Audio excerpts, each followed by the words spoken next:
초중고 학교에서 학생들의 스마트폰 반입이 금지되고 14세 미만은 인스타그램이나 틱톡 등 SNS를 사용할 수 없습니다. 갑자기 무슨 비현실적인 얘기냐고요? 비현실적인 일들이 지금 해외 선진국 사이에서 활발하게 법으로 정해지고 있습니다.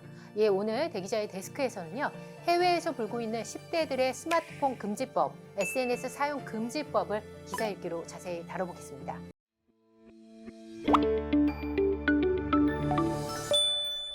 시작은 미국이었는데요. 지난 3월 미국 플로리다에서 14세 미만 어린이의 SNS 사용 금지 법안이 의회에서 통과됐습니다. 주지사가 적극적으로 추진한 법안이 통과됨에 따라서요. 내년 1월 1일부터 플로리다에 사는 만 14세 미만 어린이는요, SNS에 가입할 수 없게 되고요. 14세에서 15세는 부모의 동의가 있어야 SNS 계정을 만들 수 있습니다. 미국에서 이 정도로 강력한 SNS 규제법이 시행된 것은 이번이 처음인데요. SNS가 미성년자의 왕따 등 우울증, 다양한 방식으로 아이들에게 해를 끼친다고 주지사는 취지를 밝혔습니다. 미국 뉴욕주에서도요, 10대 청소년을 상대로 SNS 규제에 들어갔죠. 뉴욕주는요, SNS 플랫폼 기업들이 미성년자에게 자동 피드를 제공하는 것을 막을 계획인데요.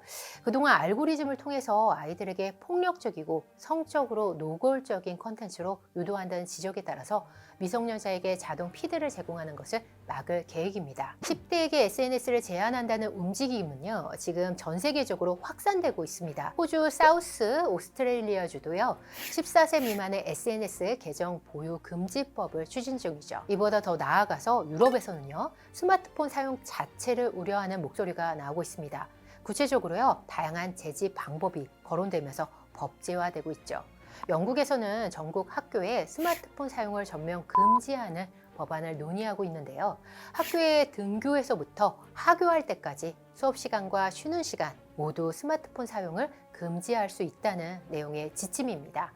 학교장이 구체적인 내용을 선별해서 적용할 수 있도록 할 계획이죠. 교내에서 스마트폰 사용을 금지하는 나라는 현재 계속해서 늘어나는 상황입니다. 캐나다 퀘벡주처럼요, 주에서 시행하는 곳도 곳곳에서 늘고 있죠.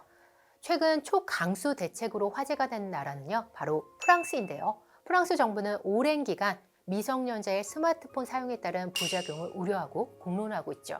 그래서 최근에 정부는 법제화 전에 전문가들에게 용역을 맡겼습니다. 결과는요, 어린이의 스마트폰 사용과 관련한 연구를 수행한 신경학자, 정신과 의사 등 전문가 10명은요, 어린이의 영상 시청과 스마트폰 사용을 엄격하게 제한한다는 강력한 입장을 밝혔고 프랑스 엘리제궁에 제출했다고 알려졌습니다. 해당 보고서는요, 3세 미만의 영유아의 경우에 TV를 포함한 영상 시청을 전면 금지, 3세에서 6세는요, 교육적인 영상을 성인이 동반했을 때만 시청하도록 제한해야 한다고 강조한 바 있죠. 아울러 스마트폰 사용은 11세부터, 스마트폰을 통한 인터넷 접속은요, 13세부터 하라고 권고했어요. 마크롱 대통령이 지난 1월에 아동의 영상 시청과 스마트폰 사용의 금지나 제한을 가해야 한다고 말한 이유여서 정책의 발표가 주목되는 상황입니다. 이러한 해외 선진국의 흐름은요, 10대, 특히 초등생들에게 스마트폰 사용이 그리 적절치 않다는 의견을 반영한 것으로 보입니다. 하지만 이에 대한 논쟁은 뜨거운데요. 스마트폰 사용에 따른 부작용에 대한 연구 결과가 주로 영유아를 대상으로 하다 보니 10대에 대한 의견은요, 아직 첨예한 상황입니다. 스마트폰에 대한 가이드라인으로는 전 세계적으로 인정받는 것이 미국 소아과 학회가 발표한 것이 거의 전부인데요. 소아과 학회가 제시한 24개월 미만 영유아의 영상 시청 금지, 그리고 만 2세부터 5세의 경우 하루 1시간 이내로 제한하자는 것이 대표적이자 거의 유일한 것이라고 볼 수 있습니다. 10대에 대해서는요, 의견이 설왕설래한 상황입니다. 스마트폰 사용 금지가 학생들의 집중력이나 정서에 해악을 미친다는 부분에 대해서는 의견이 엇갈리고 있습니다. 그리고 지금의 현실에서 과연 막는 것이 맞느냐, 막을 수 있느냐에 대한 의견도 첨예하게 나뉘고 있죠. 앞서 SNS 사용을 규제한 미국 플로리다주의 경우에도요, 표현의 자유를 침해한다는 점에서 메타 등 플랫폼 기업과의 법적 공방이 앞으로 치열하게 예견되고 있습니다. 그도 그럴 것이요, 스마트폰이 이렇게 광범위하게 청소년들에게 퍼진 것이 불과 지난 10년 정도의 일이기 때문이에요. 코로나 이후에 더욱 가속화된 것으로 보이는 이 트렌드에 대해서 지금까지 충분한 통계 자료와 연구 결과가 부족한 상황입니다. 그렇다면 우리의 상황은 어떨까요? 올해 초에 국가인권위원회가 학교에서 학생의 스마트폰 소지를 전면 제한하는 것은 인권 침해라고 한 바 있습니다. 하지만 많은 학교가 이를 거부하고 있는 상황인데요. 학교 현장에서 이로 인한 갈등이 심각한 상황이기 때문이죠. 인권위에서는요, 스마트폰 소지 금지보다는 자율적인 통제 역량을 기르도록 하는 것이 더 맞다고 강조하고 있지만 현실에서는 학생들의 상황이 이미 교육의 임계점을 넘었다고 주장하고 있습니다. 수업 때 학생을 일일이 규제하는 것도 어렵고요. 정서의 긍정적이냐 부정적이냐 여부를 떠나서요, 안전의 목적, 교육의 목적 등으로 요즘 부모님들이 아이들에게 스마트폰 개통해주는 일이 굉장히 많은 것이 현실의 상황이죠. 학생들의 호주머니엔 스마트폰이 국룰인 것이 현실이고요.